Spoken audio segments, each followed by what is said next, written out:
Greetings, old school magic players, and welcome to the Four Horsemen.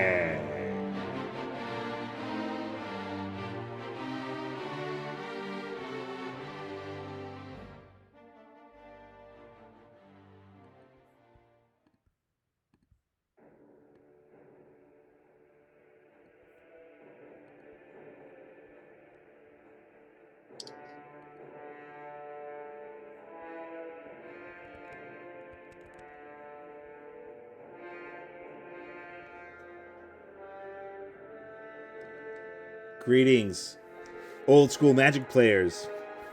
Welcome to the Four Horsemen. I'm the Chadster. I'm here with John Eckleberry, and we are doing the Four Horsemen Tournament 11 finals tonight. Hey, John, how's it going? Oh, it's good. How are you?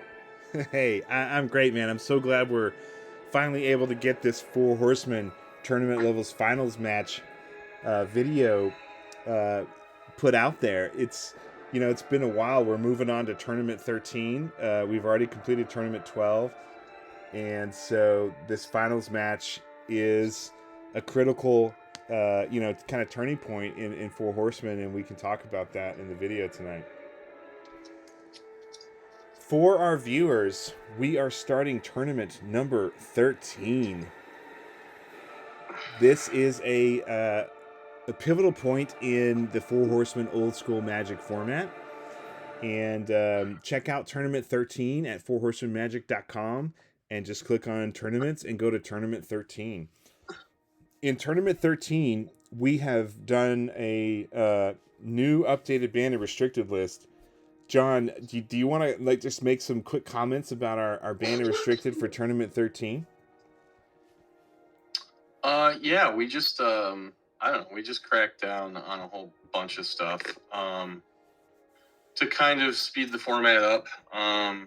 We didn't want to completely eliminate control decks, but we were seeing a lot of really long matches. We were seeing a lot of dominance of control strategies.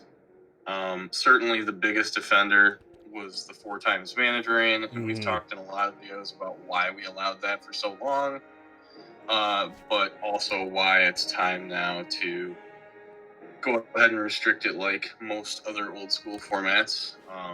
Except for except for Vintage. Vintage has not restricted mana drain. It's still 4X in original Vintage. Really? Oh yeah. Is it? Oh yeah. Oh yeah. But it's been a problem in Four Horsemen. Like, we have to be honest about it, and that's why the rules committee, you, me, Peter, Nick, the guys, we know it's been a problem, and it's prevented combos. It's wrecked decks like land tax, land's edge, the tax edge decks. It's just like you just sit around and wait to mana drain their thing and drop your whatever bomb, Triskelion or whatever. And so yeah, it's a game changer, and we hope that in Tournament 13 we're going to see a lot more variety of decks. So if you're interested in Tournament 13, we're going to be starting this weekend, March 29th. You can late register through the weekend. It's no problem. We're going to be doing 4 weeks, schedule for Tournament 13. The first couple weeks are group matches, and then we have quarterfinals in the third week. And week 4 is the semifinals and finals. So this runs basically from March 29th through April 28th.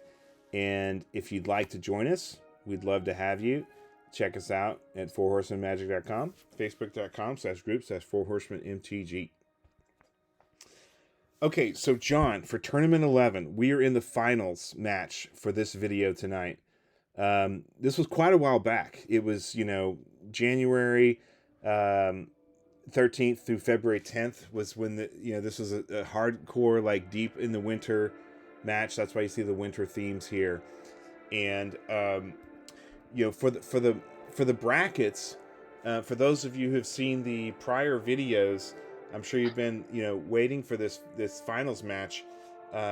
Nick Breyer faced off versus Terry Philip Hutchings, and Terry beat Nick 2-0, total sweep. Peter Soltesz faced off versus William Kuhn's like White Weenie deck, and William Kuhn's White Weenie deck was such a innovative and really interesting deck. I think that kind of deck would do very well in Tournament 13 now that Mana Drain is restricted. Peter was able to beat William 2-0 with his Living Plains deck. And so in the match today, we have Terry versus Peter for the finals. John, what do you think about this matchup? You know, we've got blue, red, green control for Terry versus Peter's plain nonsense.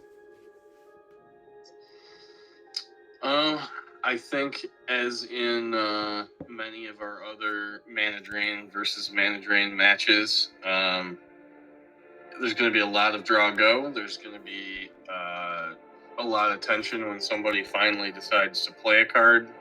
You know, there will be a counter war over whatever card it is, and if somebody can actually stick something on the board, you know, it might do very well. I mean, Peter's deck's pretty good at dealing with smaller creatures. Mm-hmm.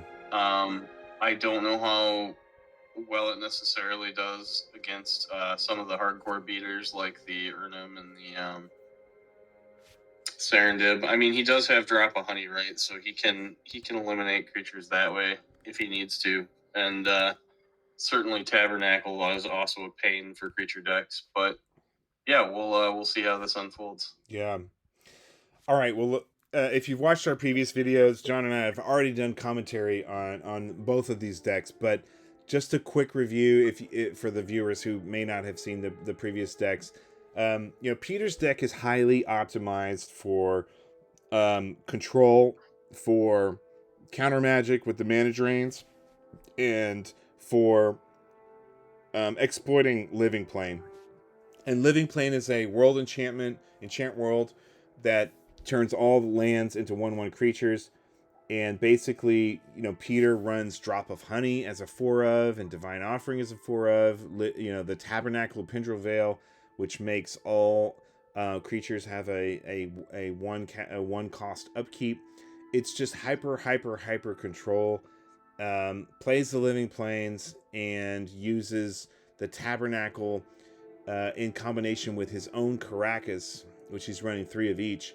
The Caracas bounces a legendary creature back to your hand, and when Peter plays the Living Plane, it turns all of his lands into creatures. So his Tabernacle itself becomes a legendary land creature, and he can bounce his own Tabernacle of Pendril Vale back to his hand before the end of turn, which basically allows the complex combo of him not having to pay the upkeep, the one cost for all the lands, while the opponent has to pay it.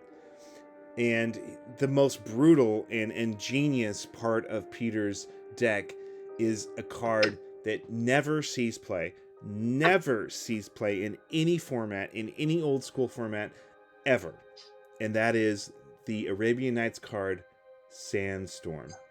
John, what do you think about the inclusion of Sandstorm here? I laughed when he told me he was playing it. I think it's genius in this deck.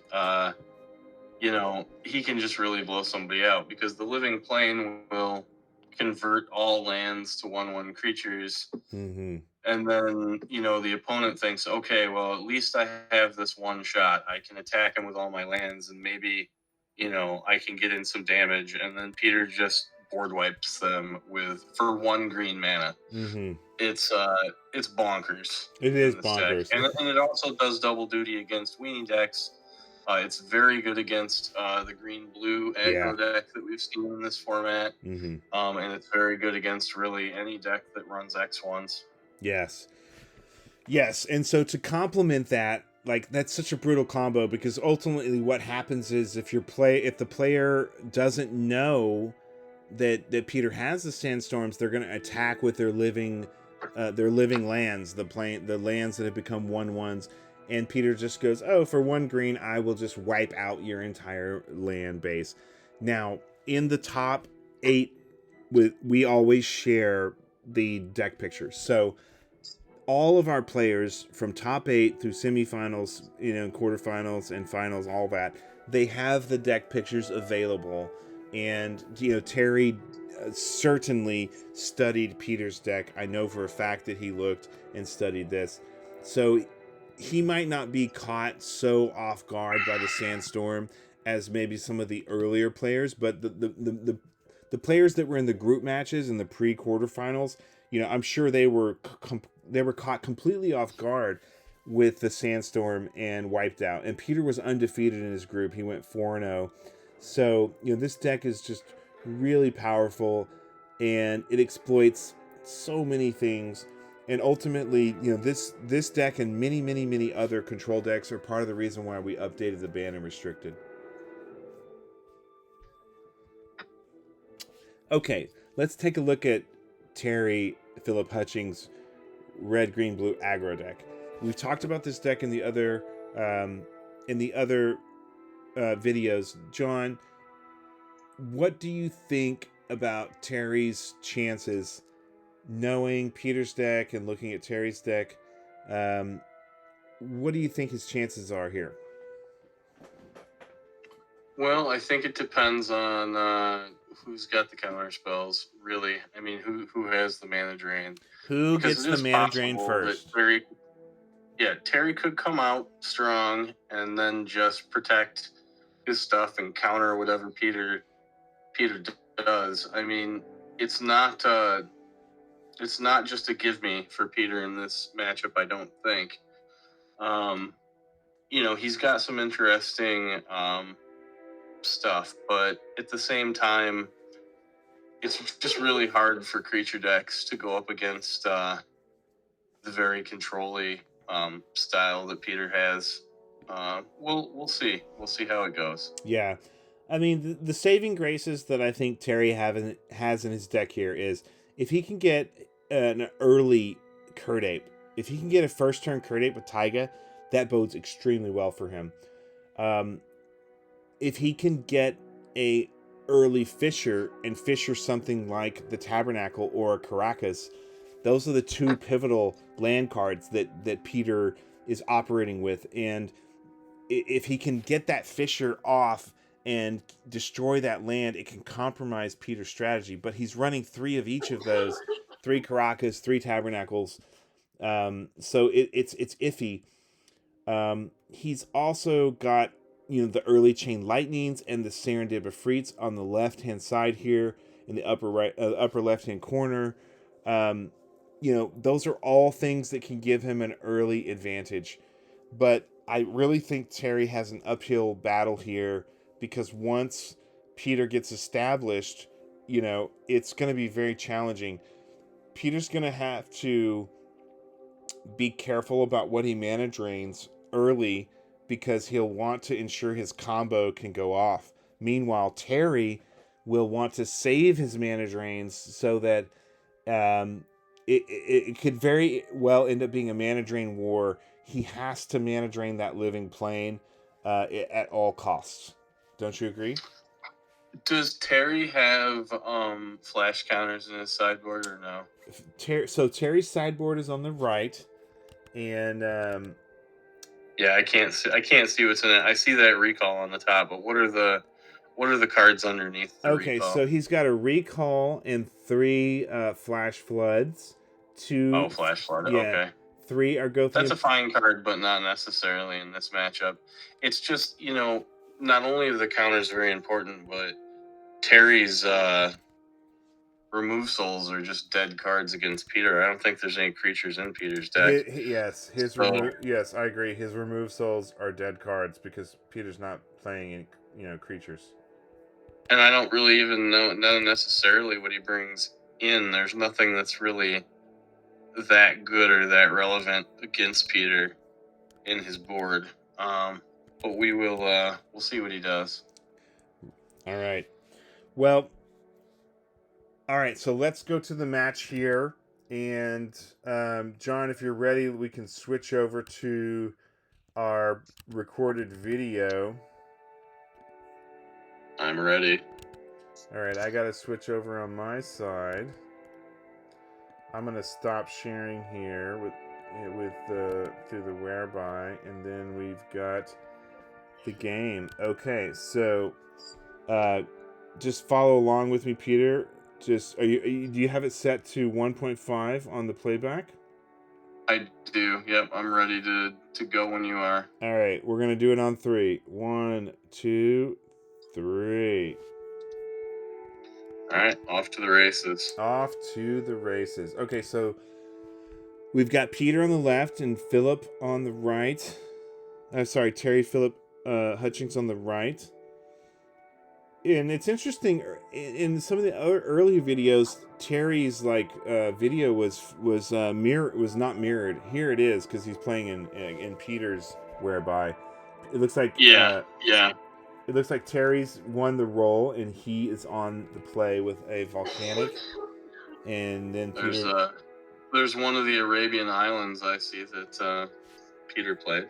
Yes, the infamous, lovely, much sought after Arabian Nights Islands. These are our proxy island cards for participants who play in the tournament. Compliments of you, John.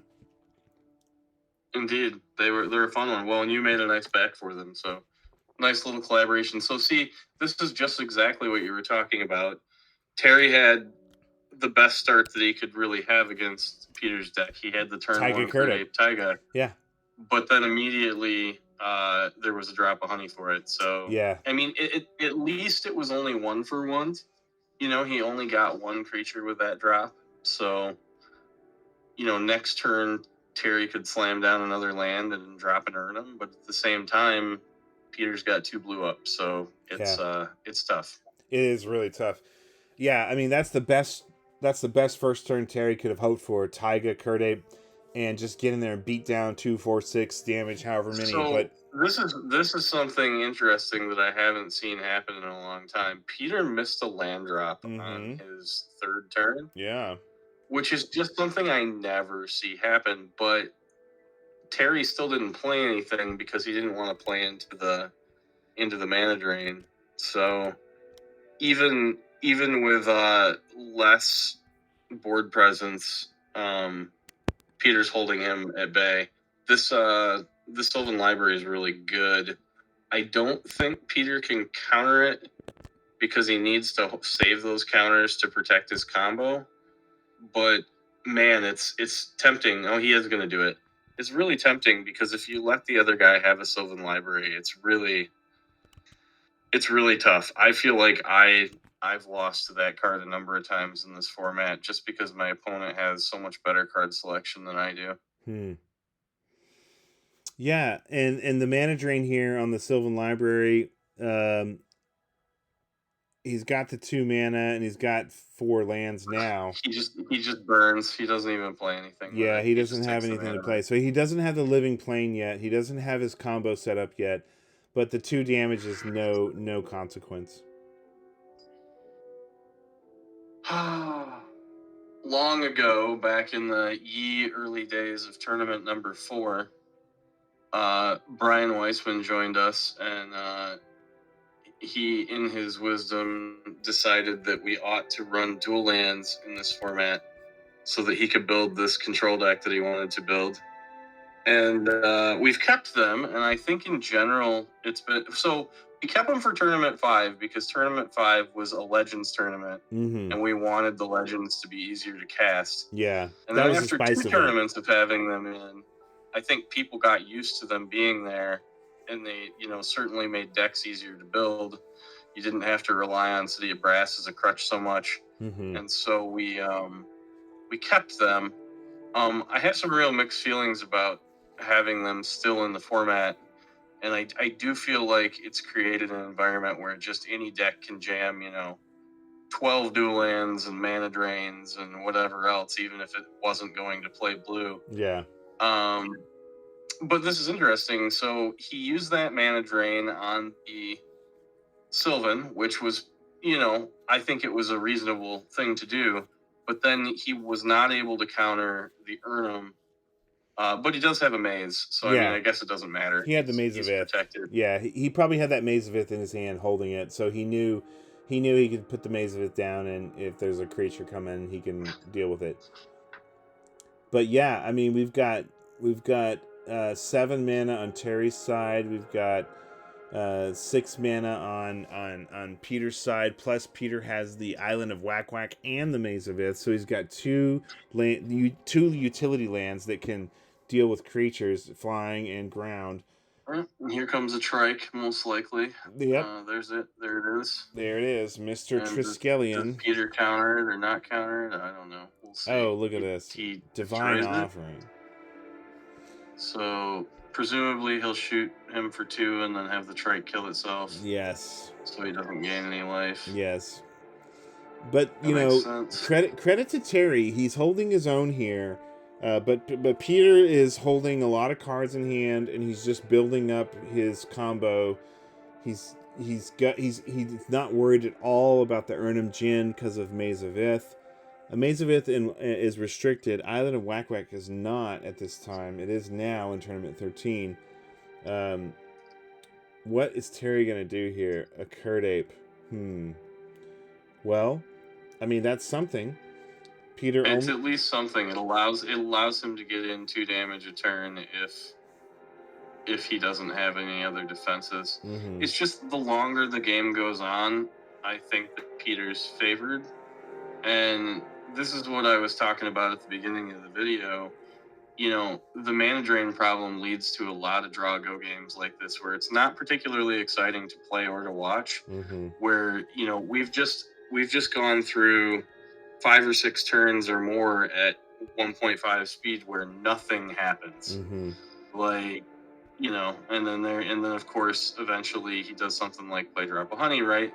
So like now it's just back to square one because he's gonna lose both those creatures. Yeah. And then he's gonna have to try to play 2 more guys to try to be able to attack to get just a tiny amount of damage in. Peter's at 14. This is where Terry needs the double blue to be playing Boomerang. You know, he needs that double blue to Boomerang the Drop of Honey, and he just doesn't have that in his. I do love Boomerang in this format. I'm really stuck on blue. I played mono blue in tournament 12, and I might play it in tournament 13 again, but a different version since yeah. Look at this, John. Look at this, John. Terry plays a Triskelion, and Peter plays a second Divine Offering just right off the bat.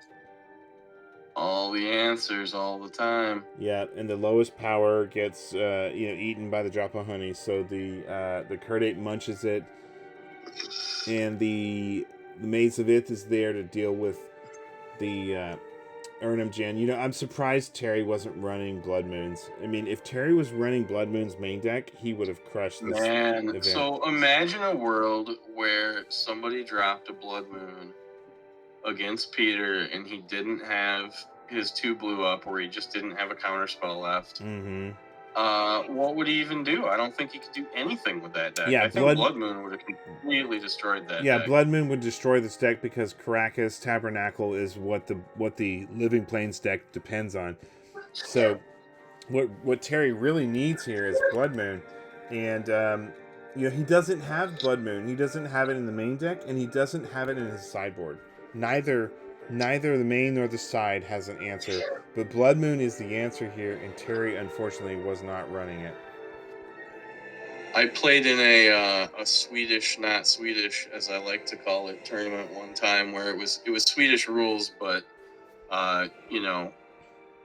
reprints were allowed, so that's not really Swedish. But anyway, the guy that I played had this weird transformational sideboard where he would bring in Blood Moon, but then also bring in a bunch of other red cards, like Ball Lightning and some other things. And so suddenly his deck just became this like crazy red burn deck when it didn't start that way. Mm-hmm.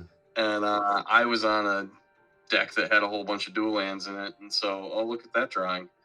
And he just Blood Mooned me and then started like playing a bunch of red dudes. It was interesting. I was a little annoyed at the time, but I actually think it was a pretty cool strategy. And I've kind of thought about doing something like that in this format where you have you have your own deck that has a bunch of duels and, its own strategy, but then you sideboard into a deck that wants the Blood Moon to come down and has a Right. bunch of red cards to play. Right. Yeah. Well, meanwhile, Peter here is just cruising along. His drop of honey killed everything, and now he plays Sylvan Library, and Terry is left with nothing. I hate it. Yeah, it's so frustrating. I'm sure Terry is just like scratching his eyes out right here. It's funny, to go back to Tournament 4 again when we were, pioneering, or Brian was pioneering the control decks of this format, and he was saying, if you guys, look at that double mana drain. So this is the mana drain war here. There was a drain and a drain and a drain. Brian was saying, you guys can't ban Moat. Control will just be dead if you ban Moat. And then you look at a deck like Peter's, this is 6 tournaments later?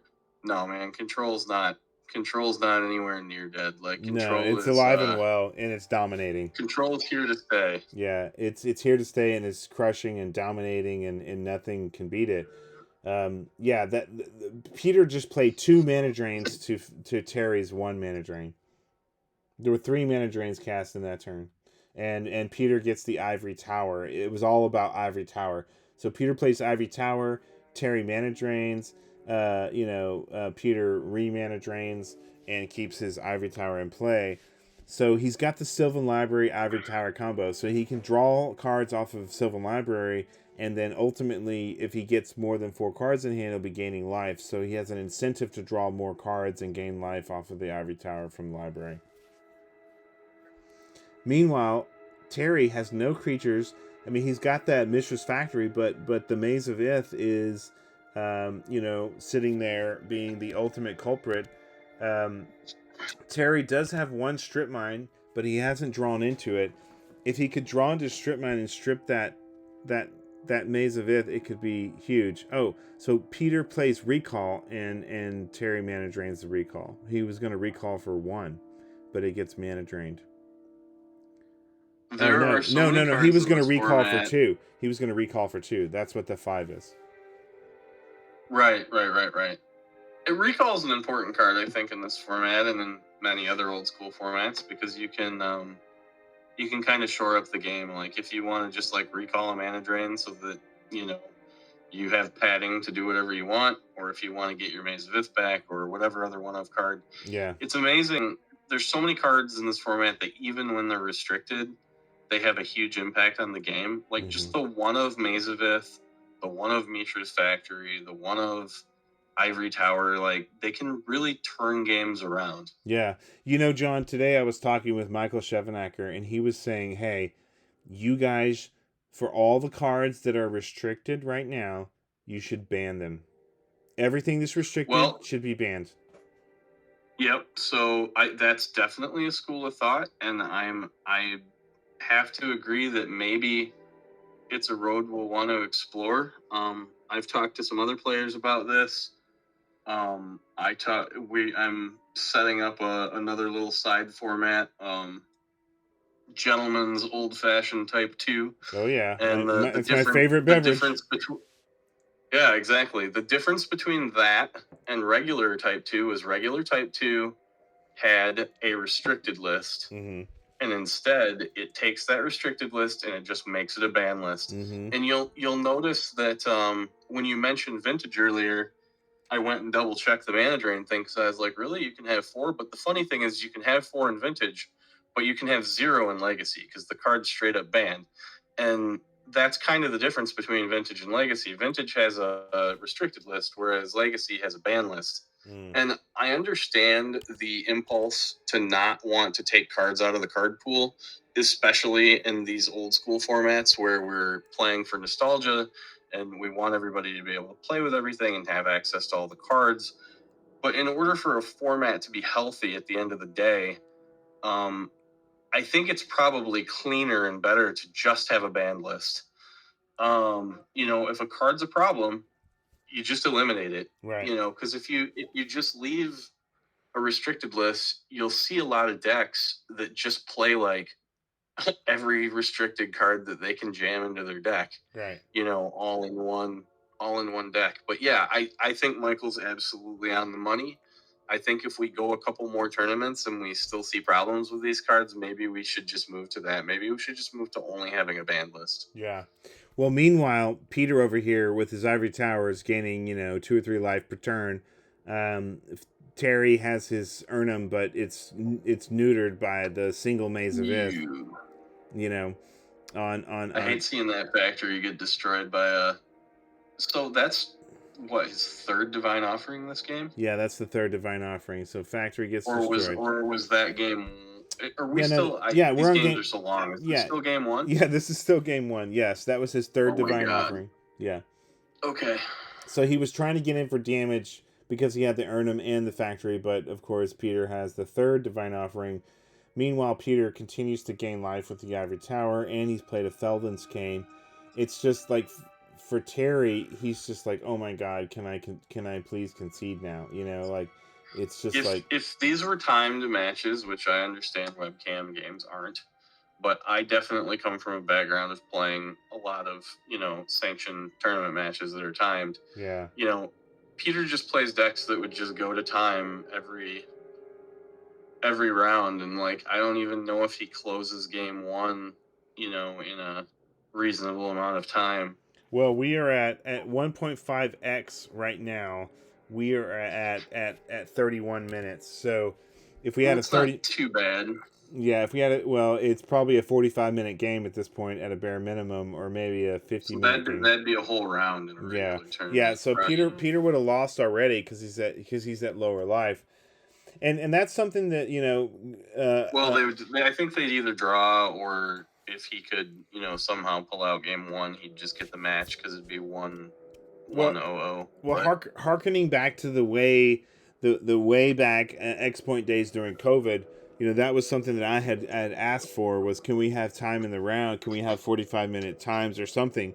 Matches in real live Magic tournaments are timed, and they have time limits. And, webcam Magic doesn't have time limits, at least not yet in Four Horsemen. But in Paladin, it has timed. Paladin has time in the round. It's 45 minutes per match. Well, they have to have time in the round when they play Swiss, of course, because you're trying to get people in and out in a single night. So they'll do their Tuesday nights. They'll have a 3-round tournament. Yeah. And you got to time the rounds because you got to get people in and out. Yeah. But with these pod matches where people just play each other whenever, it's kind of crazy, because people are all over the place. You might be playing somebody in a different time zone. I've gotten up and played people before I go to work or whatever in the morning. Right. And you sit down and you get a match. You hit one of these long matches, and at a certain point you're like, I think I might just have to concede because I got life to do. Right. I gotta go. I gotta go. I can't play a 2-hour game of Magic. Yeah. Just to draw a go for. Okay, so check this out. So Terry was able to get a Fissure.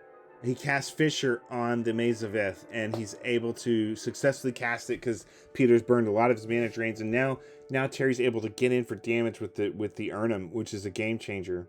After Peter's, I love it, but at the same time, I almost feel like he should have fissured the Tabernacle when he had the chance. But I don't know. I mean, he does have to try to win, right? But now look at this. He's got a Spirit Link for the creature. Oh my god. It's just, if it's not one answer, it's another, right? It's pretty hard to get around the maze and the Spirit Links and the, all his answers, the drop of honey, it's just, he has so many answers. Oh, that's so frustrating. Yeah, Spirit Link is it's definitely a card in this format. I mean, in the absence of swords, Spirit Link really kind of becomes that. Yeah, it's the swords of the Four Horsemen. Oh, okay. So Curd Ape comes down. I mean, I applaud Terry for continuing to stick threats as we go along. I'm surprised Terry hasn't come across Serendip Efreets. He's got him in his deck, and we haven't seen him anywhere in this game. But look at this. Terry's done all this work to hang in there and to really try to compete, and it's so depressing because look at Peter's life total. Yeah, Ivory Tower is just gaining him 3 life per turn. Yeah, he's just at 20 still. Yeah, he's just sitting back cruising on Ivory Tower. Divine Offering, some card selection. And here comes a drop of honey. And a Divine Offering on the Jalimto. Jesus. Oh my God. I loathe this deck, and I'm glad that it's going to be basically gone with the new BNR. I feel really bad for Terry. It's just this must have been so frustrating for him. Well, Terry also, some background here for somebody that hasn't watched a lot of these videos, Terry joined us pretty recently, I think 2 tournaments ago, maybe 3. And he's done really, really well. He joined, I think, in tournament 10, and he made it all the way to the finals. And then he joined in tournament 11 and made it to the finals again. And I thought it would have been really cool, because this is the rematch, right? Him and Peter played in the finals of tournament 10, and or maybe the semifinals. Did I play Peter in the finals tournament 10? I don't know. It's been so long. I don't remember. we were all up there, but either way, he lost to Peter in tournament 10, but he did really, really well his first time out, and he really was enjoying. That was a pauper tournament. We had a spice event going, and then he came back for regular Four Horsemen, and he did well again. And made it into the top 8, and he's now playing Peter for the finals again. Yeah. And so I was really excited, and he and I feel like he was excited as well. He was. But then you run up against something like this, and it's kind of discouraging. It's extremely demoralizing, and Terry has not joined us for tournament 13. He's like, hey, I gave it my best shot.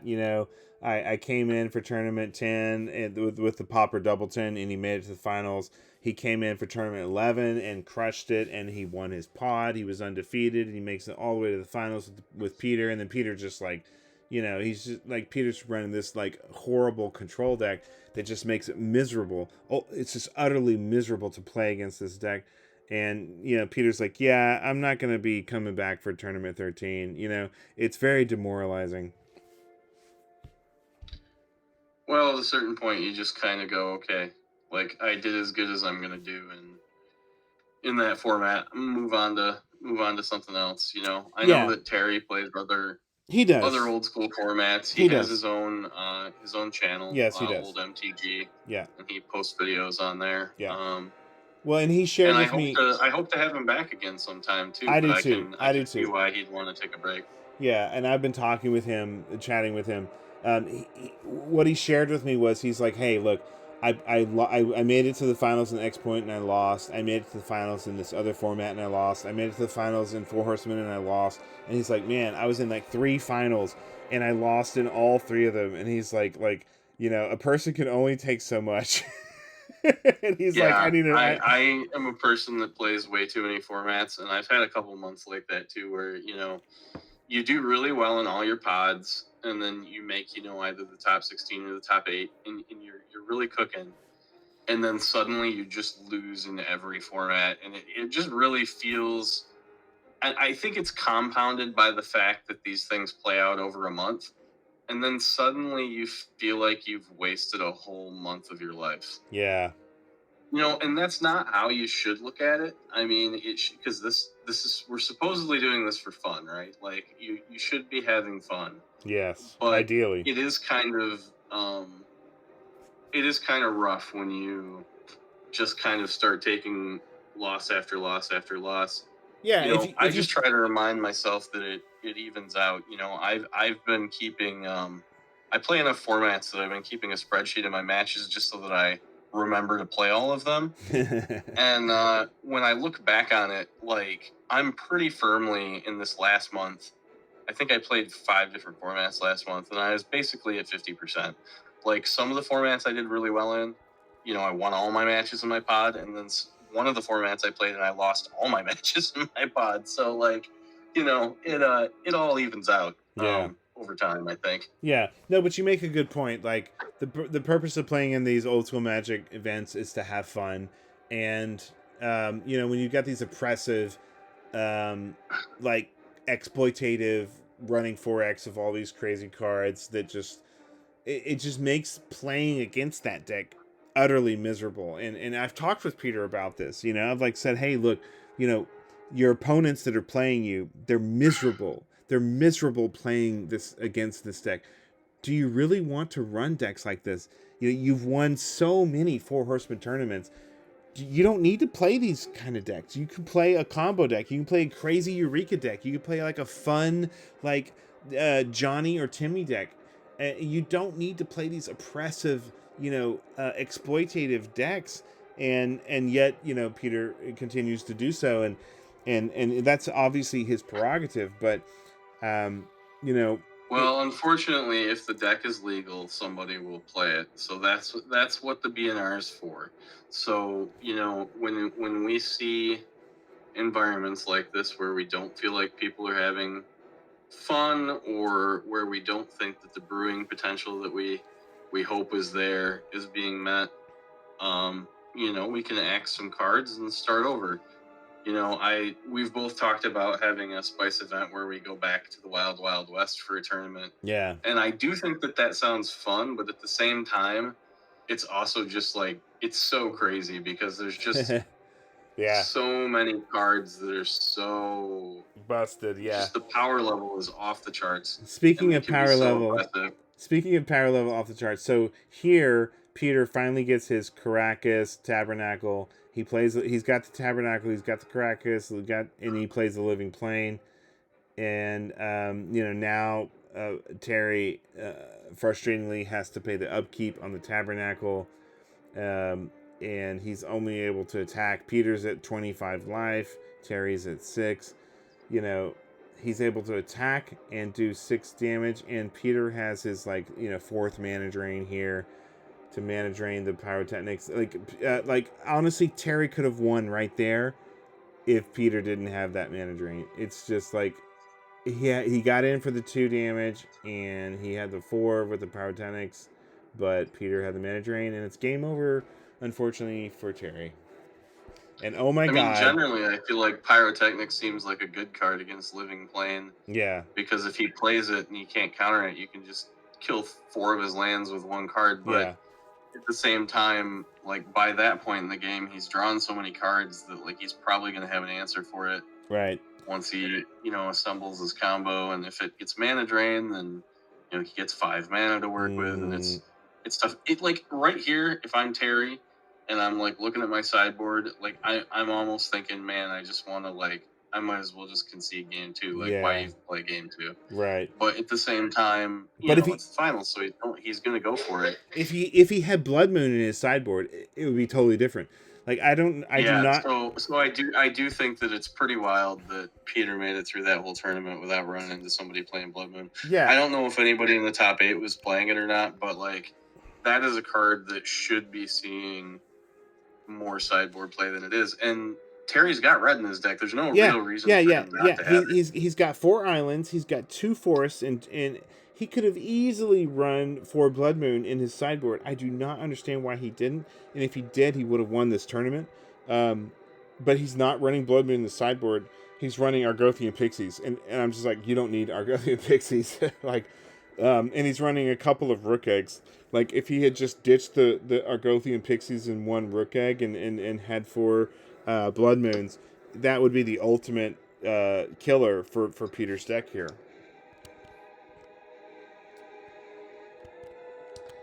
All right, so they're shuffling up. They're gonna reset their life.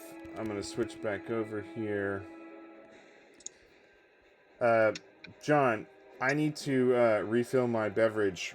Why don't you commentate? Do you want me to pause the? No. We're not pausing. We're not pausing. They're doing a pile shuffle. Just, I'll be right back. You can. Dear God, man, don't pause this match. It'll last forever. Don't pause this. I'm gonna go get another drink too. Yeah, we're both gonna go get drinks while they're pile shuffling. All right. Yeah.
Okay, John, I am back. Are you back? I'm here. All right. Wow, they haven't even like done their shuffles yet, and we're at 1.5x. John, do you want to go to 1.75? Yes, I do. Let's do that. I just this match has gone on for so. Let's turn it up. All right, Let's on the count of 3, I this have it nonsense. selected. Do you have it selected? We'll do it on one. I did it. Oh, you did I'm it. going. All right, you're going. All right, I'm going. I'm probably ahead of you now, but whatever. Yeah, it's Close okay. enough. It's all right.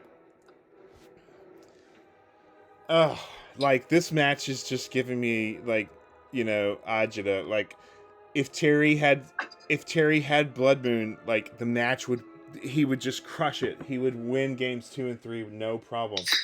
I don't understand why Terry didn't think to put Blood Moon in his sideboard. He's got the perfect deck for it. Well, he's fairly new to the format, and maybe he just didn't think it would be that good. But it kind of comes back to what I was saying earlier about our allowance of the dual lands. It really makes Blood Moon a pretty powerful card. Blood Moon is killer. Yeah, it's killer. It's killer in Four Horsemen. I mean, it's the answer to all greedy mana bases and all dual lands and all utility lands, and you can't disenchant it. The only thing that will kill it is a Flash Flood or a Boomerang. Your favorite? I love Boomerang. I love that little red guy. Okay, Terry. Come on, Terry. We're rooting for you, Terry. Like that fucking second turn drop of honey in game 1 just fucking pissed me off. Terry, Terry had it. He had Taiga and he had Kurt 8 turn 1, and he normally he would get in there for 6 or 8 damage, but Peter just happens to have a turn to drop of honey. Well, Peter's not on double blue. He's got the turn 1 factory, which is kind of interesting, and playing it into the scavenger folk was kind of funny. He's not going to activate it anytime soon. Oh man, Pendlehaven already. Not Pendlehaven. Pendlevale. It seems very oppressive because now Terry has to tie up a mana every turn just to keep that crappy little scavenger folk alive. Ugh. And he can't even attack with it because a factory. Then he'll activate the factory and block. Yeah. So he can't get him to activate the factory to destroy it. It's just a really awkward couple of cards to have on the board together. He needs some pressure. Yeah. That's the real problem here. In order to beat Peter's deck, you need to have quite a bit of early pressure while he's assembling his nonsense. And that's the name of his deck, Plain Nonsense. Yeah, plain nonsense. And it really is. And if you just take a bunch of turns like this where you don't do anything and you don't pressure him, he's gonna win. Yeah. He's just gonna win. If you just sit here and let him assemble his combo without doing anything. And he's dropping a land every turn and getting. Yeah, it's impossible. It's gonna be impossible to beat him. Right. Yeah, it's already setting up for failure here.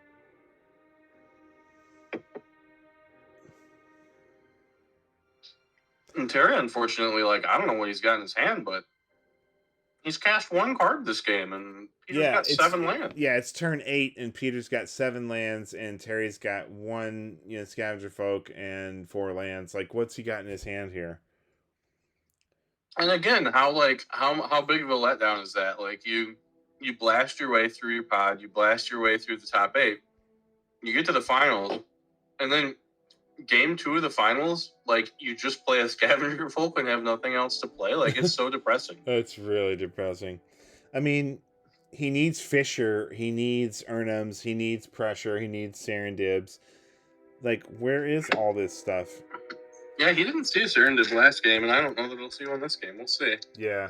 And he doesn't have. I think it's already too late. Yeah, he doesn't have. Is he really going to let him just blow that up? Why? What is happening? The factory. He's attacking with his factory. Why didn't he blow it up with the scavenger folk? I don't know. I mean, the scavenger folk's not good otherwise. He should have blown it up. Why let Peter keep it and have the damage? I mean, maybe he's just frustrated and he's not thinking about it. But well, like, he chain lightnings him for 3, and I don't know why Peter even offered that trade, to be honest. But now that he didn't kill it, he's going to keep doing it, and he's just going to keep taking that. This is bizarre to me. Like, I don't get it. I don't get why he wouldn't sacrifice the folk to kill the factory. yeah. It makes no sense. And he's not attacking with it. It's not like, if he's not going to use it to blow up the factory, then at the very least he could be attacking with it. Right. But he isn't. So, like, what's the point? Yeah, it's really weird. Man.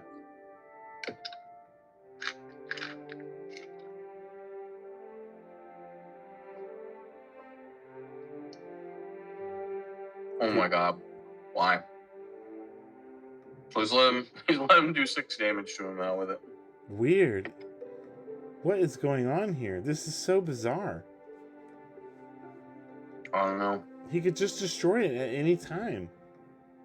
Yeah, and he's not, and he's like holding the folk for what? For some other mythical artifact to get? Is he like that scared of Ivory Tower? Like, does he pop the folk on Ivory Tower immediately right now just to get rid of it? Oh, maybe for Ivory Tower. Yep, he does. Even though Peter doesn't even have enough cards to like. Oh my god! Oh my god! That's so sad. I'm so sad. He boomerangs it. And he mana drains the boomerang. Oh my god. And then he mana drains the mana drain. Oh my All god. This huge fight over an Ivory Tower that doesn't. So that's matter. why Terry was doing it. He was saving it for Ivory Tower. And even then, like, Peter manages to win the mana drain war over the Ivory Tower. Oh my. You know, if I was Peter, I don't even think I would have fought over that. I think I would have just let him destroy it. Like, because, like, who cares? He's not applying any pressure. And then he could have saved his counterspells for protecting his combo later. I mean, maybe he has more, but he wasted a boomerang and a counterspell. And now he's tapped out, so he can't do anything, and he loses whatever got fissured. Did he fissure a maze? So now fissures the tabernacle, yeah. Or he lost his tabernacle. Yeah. Yeah, so that was like really maybe one of the worst turns that I've seen Peter have in a long time. Because I feel like he plays pretty well. And I feel like tapping out there was bad, and it cost him his tabernacle.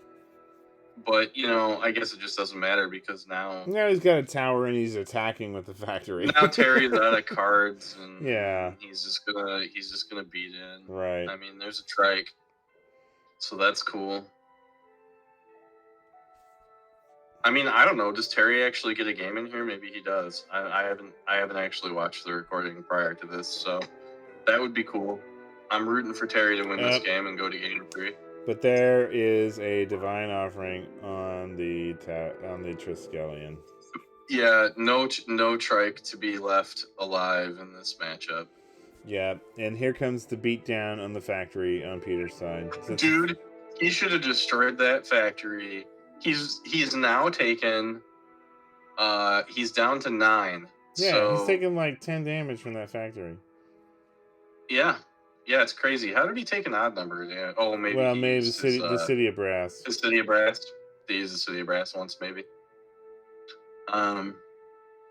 Okay, so Terry's gonna recall and probably get a mana drain and something else. Scavenger folk. So there was the dib. He pitched the dib. And is he only getting 1 card? Yeah, and oh my god, he mana drained it. He mana drained it.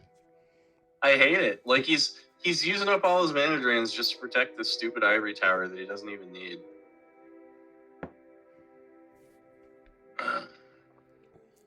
But I mean, obviously it's working out for him. So. Well, Pixies is good here because the factory can't block it. Yeah, Pixies is real good against Factory. And then Peter doesn't really have an answer to Pixies once it's down. Oh, yeah, he does if it attacks, though. Don't. Oh, my God. The fucking sandstorm. Oh, my God. He needed to not attack with it. He needed to just hold it as a blocker for the thing. Oh, my God. Oh, my God. The Triskelion, and then is how that many, the fourth? How many divine offerings does this guy have? Yeah, that's the fourth divine offering. Every time, well, I don't know if it was the fourth one this game. It was the fourth one. It's the fourth one. Every time he's played Trike in these two matchups, he's had a divine offering for the Trike. Yeah. And now the Factory is just beaten down again. Wow, dude, you're right. He should have never attacked with that Pixie. He should have destroyed that Factory the very first time Peter activated Yes, it. And he should have never attacked. And he would be at 20 life still. Well, he'd be at 19 because he used his City of Brass once. So he tries to fisher the Factory, and it gets flash countered by Peter. Yeah, of course it does. This match is so frustrating to watch. It's so frustrating to watch. I can't imagine what it would have been like to be Terry to play this game. Oh my God. I'd be like yelling at Peter at this point. I'd be like screaming and yelling at him. Okay, Pyrotechnics straight up for 4. Alright, well, I guess it's something. Does not bode well. Factory just keeps hitting. Yeah. Holy God. It's game for Terry because the Factory, he could have destroyed this Factory in the very early part of this tournament. It's really bizarre that he didn't. He was so scared of the tower. Singleton Ivory Tower that he wanted to hold out for it. But he's got more than one Scavenger Folk. Yeah, he's got 4. He's got 4 Scavenger Folk. Like you'll draw another one, What? He plays a Factory and boomerangs it, and oh my God, game over. Ugh, I'm just kind of disgusted watching this match.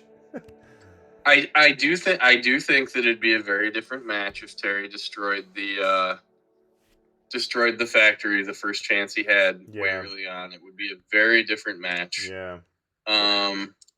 But other than that, I don't know. That was tough. That was hard to watch. That was hard to watch and hard to commentate on. And hey guys, what was hard to watch and commentate? Oh, look who's here, Peter! Oh, we were a real grudge match. Oh my God, we just watched the. So Peter, in game 2, you had a turn 1 Factory, and he had a turn 1 Scavenger Folk. And then you activated your Factory and attacked, and I was like, why is he doing that? Terry's just going to blow it up with his Scavenger Folk. And you offered the trade over and over and over, and he never did it. I guess he was just saving it for Tower because he was so scared of it, but he ended up taking something like 16 damage from that single Factory that he could have just blown up the very first time you activated it. Didn't I boomerang something back to my hand too when he did finally sacrifice his Scavenger? Much later. Much later. In the last turn of the final match, yes. I remember that. I remember him sacrificing his Scavenger, but great. But Peter, John's point here is he took a beating for nothing. Yeah, he took a beating of we added up. It's like 10 or 12 damage when he had 16 damage. He had the early Scavenger Folk, and he could have popped the Scavenger Folk, killed your Factory. But he was so afraid of Ivory Tower, he was saving the Scavenger Folk for Ivory Tower. And eventually you did play Ivory Tower, and when he did try and blow it up, then it was like a boomerang counter a mana drain war. Yeah, that's right. I remember that part of the game. I'll tell you what, I made a few misplays tonight in my match too. It's like, whoops, maybe you could have played that differently. Well, we're just about to wrap up the video, Peter. It's really good timing you joined when you did, because we just finished game 2 and you swept poor Terry 2-0. Like nobody would want to be Terry in this match, and I imagine he was like screaming and throwing things against the wall at the end of this. And And now I know why Terry doesn't want to play in Tournament 13. You know? It was a bad loss. Well, yes, it was really, really, really hard, and there were so many things about that the plain nonsense deck that were incredibly frustrating, and I feel bad for Terry. I really, really do. You know, to be. I'm a little surprised that the new ban and restricted was not appealing to him. I think he thought the opposite. I think he was like, man, I want my chance in the sun to play 4 mana drains and win it all. But I'm happy to have mana drain. I think all 3 of us are going to be happy to have mana drain gone. Everybody's happy about that. Nobody has complained. Peter, one of the things we talked about when you were off playing your match when we were commentating is that Michael Scheffenecker made the suggestion, and I think that this is an astute one, that perhaps we should just ban all the cards that are on the restricted list and just have a ban list. What do you think about that? The cards that are on the restricted list, make them banned instead? Yes. Yeah. So that would mean Library, Diamond Valley, Island of Whack Whack, Ivory Tower, Mana Drain, Maze of Ith, Mistress Factory, Mistress Workshop, Recall, Strip Mine, Abyss, and Tabernacle are all banned.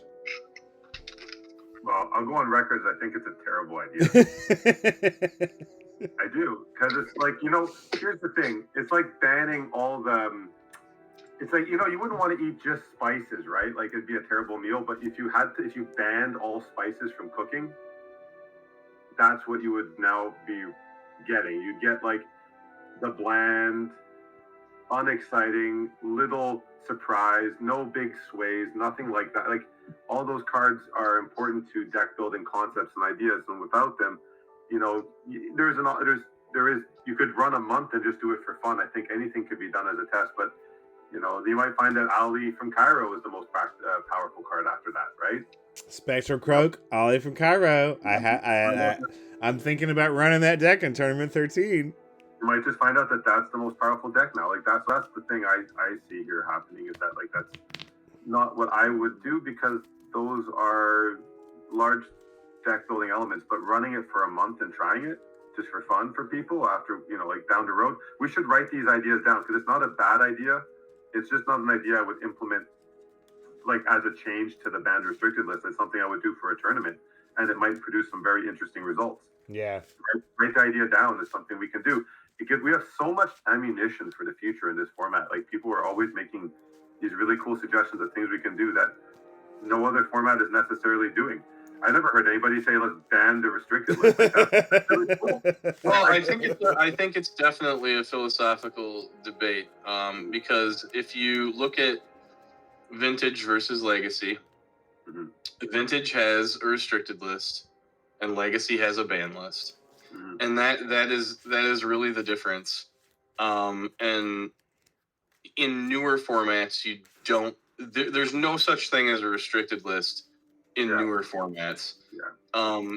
It exists in old school, I think, because people don't want to restrict the smaller card pool that's available, and they're playing, you know, out of nostalgia, and they want to have access to all the cards.